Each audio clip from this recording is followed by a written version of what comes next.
ഇന്നൊരു പുതിയ പരീക്ഷണമാണ്. ഇത് ഞാൻ വാങ്ങിയ 2 കിലോ കാശ്മീരി മുളകാണ്. ഈ മുളക് ഈ തവണ പുതിയൊരു രീതിയിലാണ് ഞാൻ ഉണക്കാൻ പോകുന്നത്.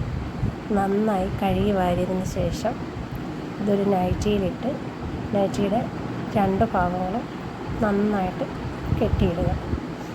അതിനുശേഷം നമ്മളിത് വാഷിംഗ് മെഷീനിലേക്കാണ് ഇടുന്നത്.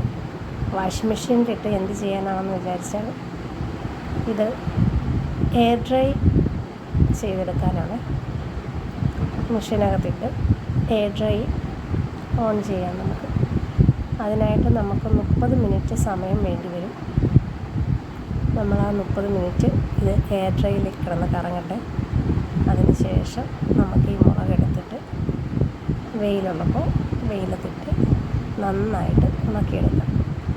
സാധാരണയായിട്ട് എനിക്ക് ഈ മുളക് ഉണങ്ങി കിട്ടുന്നത് 2 അല്ലെങ്കിൽ 3 ദിവസം സമയമെടുക്കും. ഇത്തവണ നമുക്ക് ഇങ്ങനെയൊന്ന് ട്രൈ ചെയ്ത് നോക്കാം. എത്ര ദിവസം വേണ്ടി വരും ഇങ്ങനെയൊന്ന് ഉണങ്ങി കിട്ടാമെന്ന് നോക്കാം. തീർച്ചയായിട്ടും ഇത് ചെയ്തതിന് ശേഷം നമ്മൾ വാഷിംഗ് മെഷീൻ ടബ് ക്ലീൻ ചെയ്യണം. ഇല്ലെങ്കിൽ നമുക്ക് ബാക്കിയുള്ള തുണിയൊക്കെ അലക്കി ഉപയോഗിക്കാൻ ബുദ്ധിമുട്ടുണ്ടാവും. ഈ മുളക് നല്ല വെയിലത്തിട്ട് നമുക്കൊന്ന് ഉണക്കി നോക്കിയാൽ എത്ര ദിവസം എടുക്കുമെന്ന് ഞാനത് പിന്നീടാണ് പറയാം.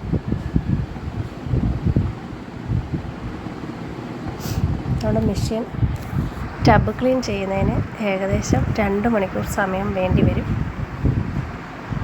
അങ്ങനെ കഴിയതിന് ശേഷം നമുക്ക് വേറെ തുണി ഇടുന്നതിന് വേറെ ബുദ്ധിമുട്ടൊന്നുമില്ല. Okay guys.